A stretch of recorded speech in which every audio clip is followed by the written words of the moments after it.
hermanos, un cordial saludo nuevamente en esta hora del día miércoles. Ya estamos hoy 8 de abril, sí, así es, ¿no? Sí, 8 de abril. Y bueno, como todos sabemos, la realidad que estamos viviendo y siempre acatando las medidas que nuestros gobernantes han tomado, creo por el bienestar de todos nosotros. Y bueno, queremos también aprovechar este espacio que tenemos para desde aquí llegar a cada uno de todos nuestros hermanos de la Iglesia Bocarambí y a cuantos puedan vernos a través de este medio. Y ahora, para continuar con el libro de Daniel, quedamos en el sermón pasado o en el estudio pasado que tuvimos en hoy explicar algunos asuntos muy importantes que quedaban todavía en el capítulo 2 del libro de Daniel, porque aquí encontramos la base de las revelaciones que tendría Daniel más adelante. Al parecer nos da la impresión mirar en este libro de Daniel que no eran revelaciones consecutivas inmediatas que él tenía, sino que eran cada tiempo.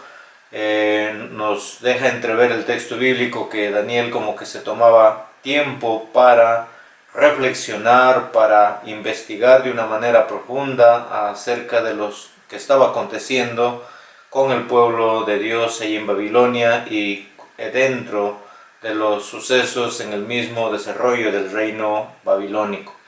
Entonces, en este capítulo 2 va a ser la base de todas las revelaciones que tendría más adelante, que básicamente tiene que ver con el mismo asunto, pero con una ampliación de detalles que va a tener Daniel en su revelación dentro de todo lo que escribe en el libro.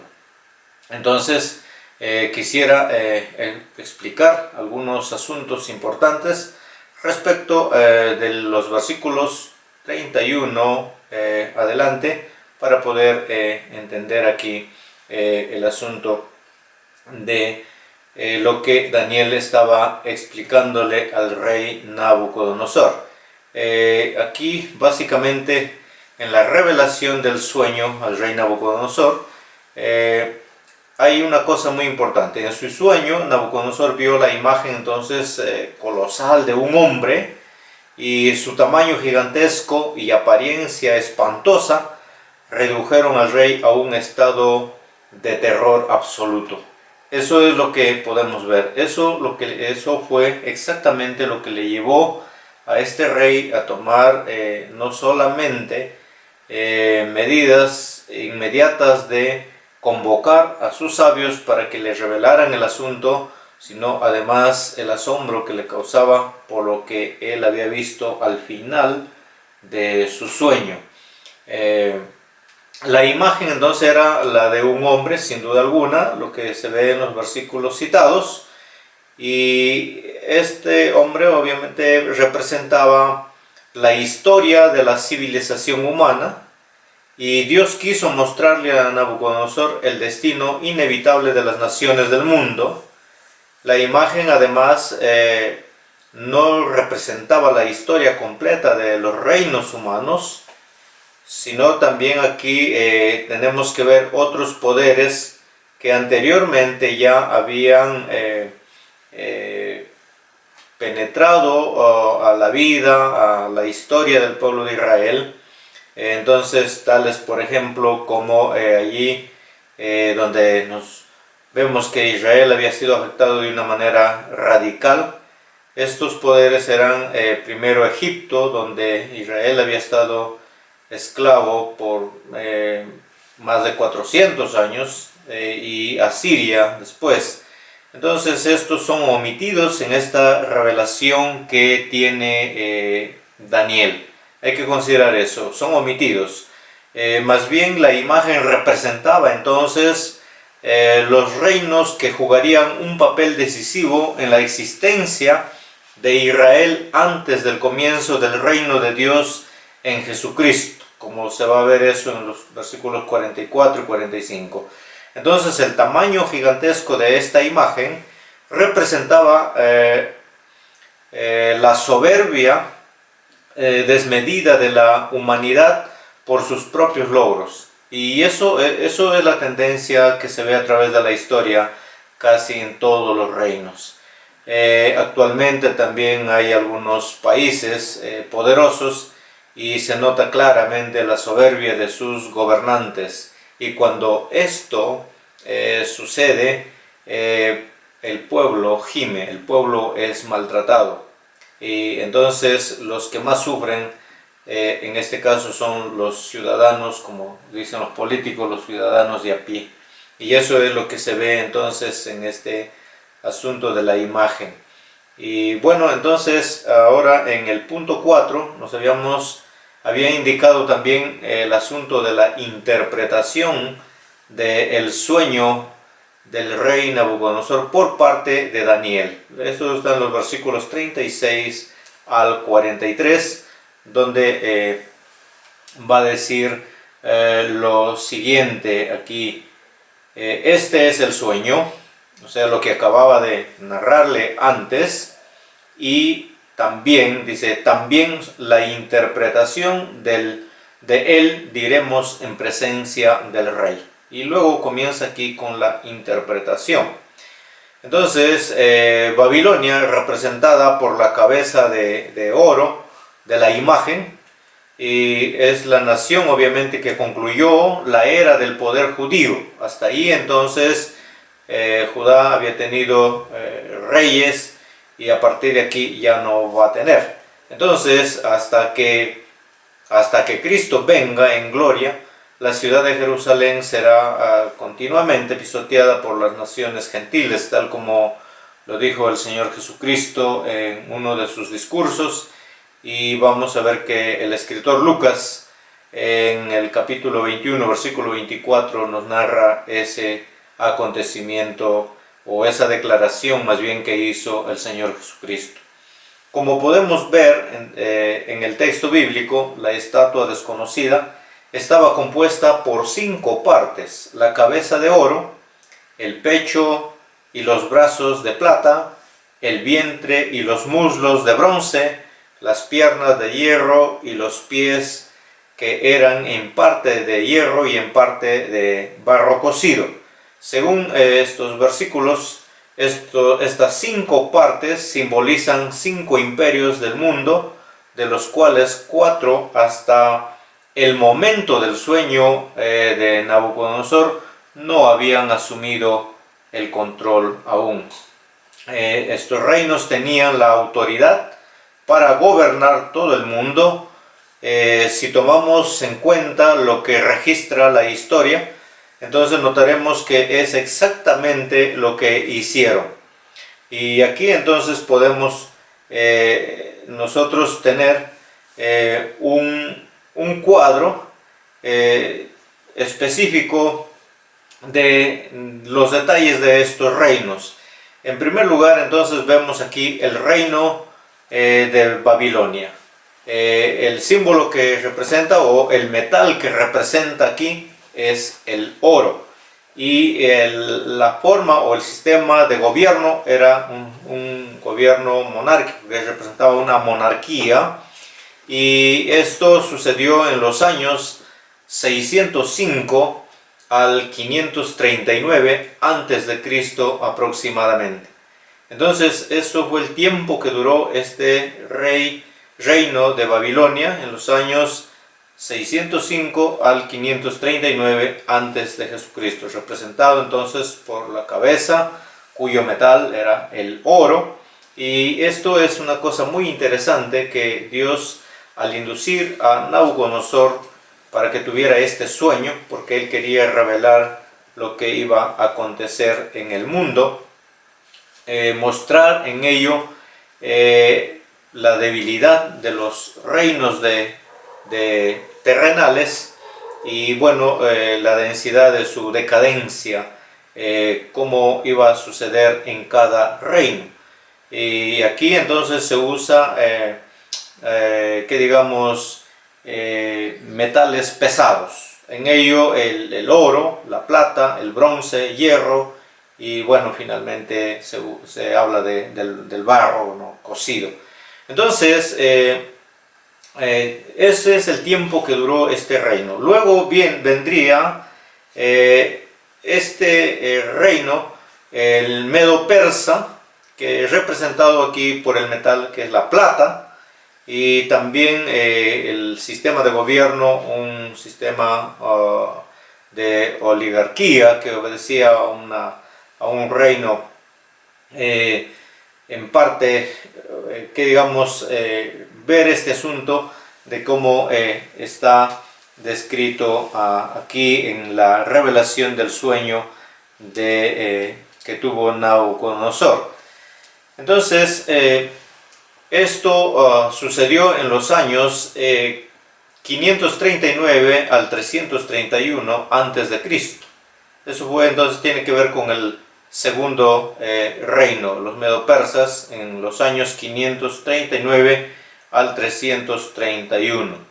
Ahora, algunos que no tienen de repente la práctica del estudio del Nuevo Testamento podrán decir, pero ¿por qué de esa manera, no? Es que el periodo de los tiempos se contaba así, de una manera descendente en el Antiguo Testamento, y eso tiene su razón de ser. ¿Por qué? Más adelante, cuando lleguemos al capítulo 8 hasta el 12, allí vamos a ver, y vamos a ver también una de las que digamos ciencias que se aplicaba para tratar el asunto. ¿Por qué? ¿Qué tiene que ver letras con números? Ahí vamos a verlo un poco.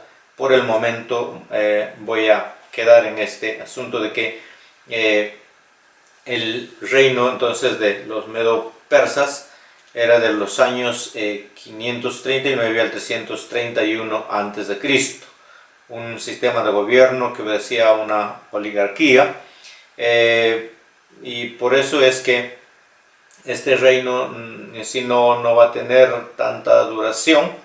Y luego viene el reino de Grecia, que obedece a este metal reconocido allí como el bronce, que veía en la estatua, el bronce. Y este era un sistema de gobierno aristocrático, ¿no?, de la aristocracia. Vemos aquí, esa era la forma de gobierno al que obedecía en este imperio. Entonces, esto fue en los años 331 al 146 antes de Cristo. Era un reino resistente, por eso también aquí nos muestra esta especie de metal, ¿no?, del bronce. Y pasaríamos entonces aquí al cuarto reino, que tendría que ver con Roma. Desde los años 331 antes de Cristo al 146 después de Cristo. Y ahí vemos obviamente un asunto que quisiéramos considerarlo aquí. Tiene que ver esto entonces aquí con o más bien Roma, que representa en este caso la parte de hierro, ¿no?, y su sistema de gobierno conocemos por la historia, era un gobierno imperialista, ¿no?, un espíritu imperialista que tenía este rey por sus dominios, que se extendió, y además una forma de gobierno muy impositivo, que tenía que violentar la conciencia y la voluntad de los pueblos para subyugarlos, someterlos a las órdenes de los césares, obviamente ahí, ¿no? Entonces esto tiene que ver con este tiempo.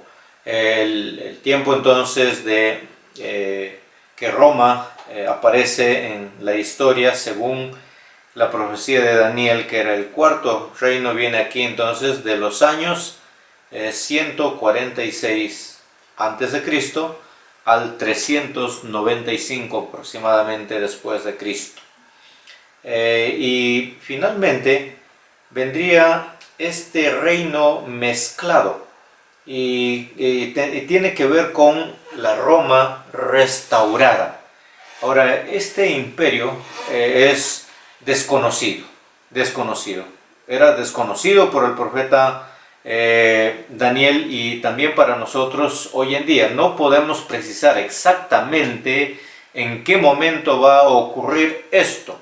Hay mucha información, hay muchas cosas de las que se especula hoy en día con respecto a este reino del anticristo, el que pronto surgirá posiblemente. Según las escrituras, el Señor Jesucristo mismo anticipó que su venida estaba cerca, y los apóstoles dijeron que el anticristo ya estaba en acción. Y bueno, Juan dice que muchos anticristos han salido por el mundo. Entonces, todo ese asunto de este reino, de la Roma restaurada, para nosotros es todavía desconocido. Podemos en cierta manera aproximarnos por las señales que Jesucristo el Señor dio, y además también por lo que los apóstoles anunciaron respecto al carácter de los últimos tiempos, el comportamiento social, el comportamiento político, el mismo asunto de la educación, la religión, la economía y todas estas cosas que tienen que ver básicamente con las profecías finales de la era de la iglesia.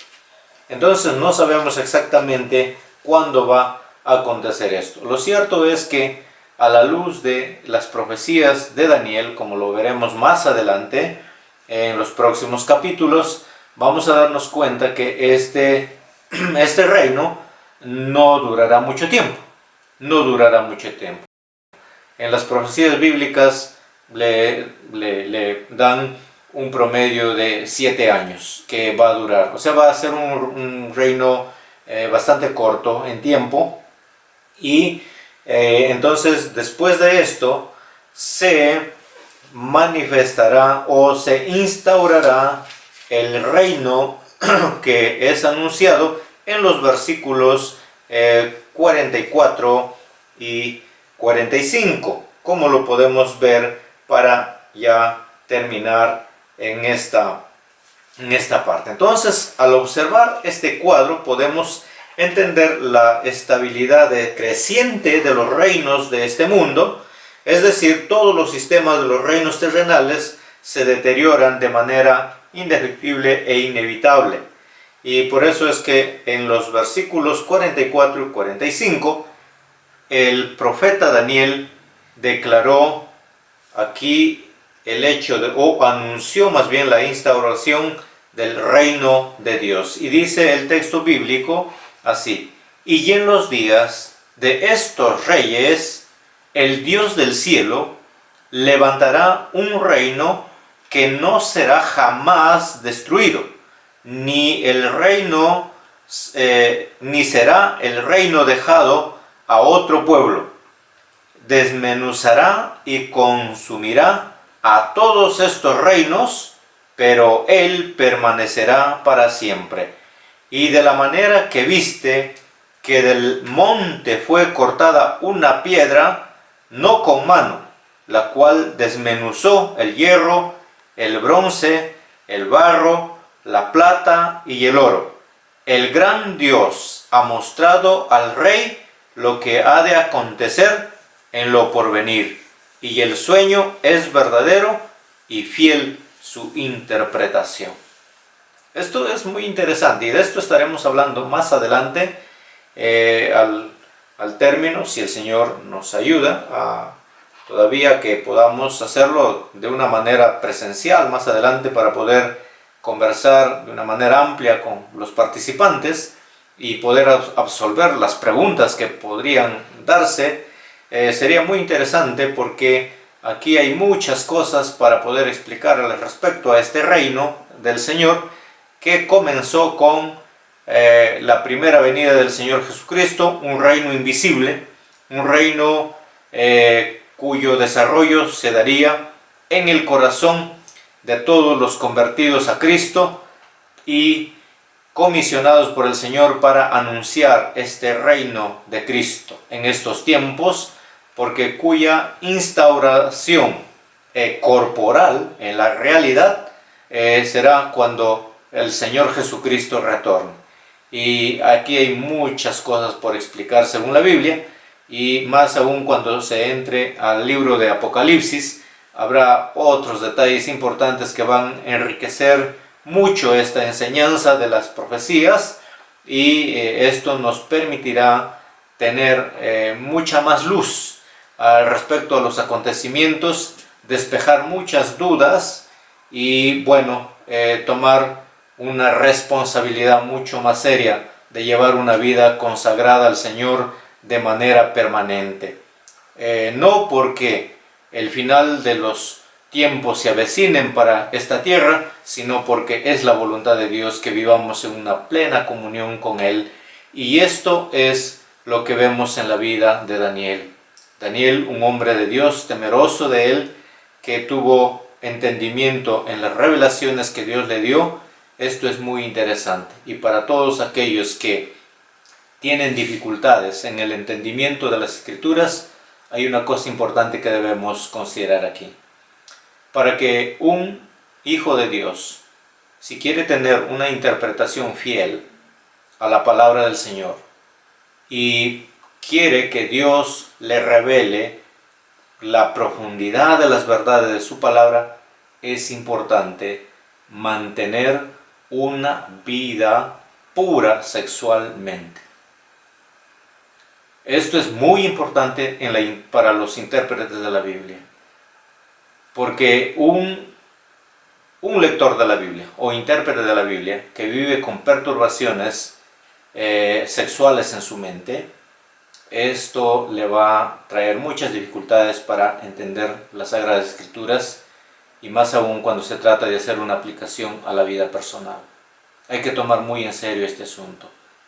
Una de las cosas grandes que podemos destacar aquí en la vida de Daniel es eso, y en cualquiera de los otros intérpretes o predicadores, tanto en el Antiguo Testamento como en el Nuevo Testamento, fueron personas que una vez que tuvieron un encuentro personal con Jesucristo, con Dios, su vida cambió y fueron personas que se dedicaron por completo a entender los asuntos de Dios para darlos a conocer tal cual Dios se los daba o se los revelaba.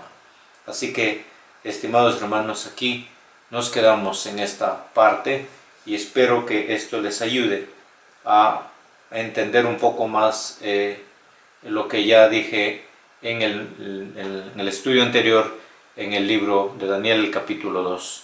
En el capítulo 3 estaremos viendo otro panorama que es muy importante, y que esto sí tiene que ver con la vida real de todos los fieles seguidores de Dios en la historia, y por qué no decirlo en estos tiempos, más aún cuando las cosas se van a poner muy difíciles más adelante, y esto ya no nos toma por desinformados, porque en la Biblia hay mucha enseñanza al respecto. Hemos enseñado, nos han enseñado, y de esto tenemos la suficiente información para que nada nos tome por sorpresa. Cada día debemos estar de la mano con el Señor.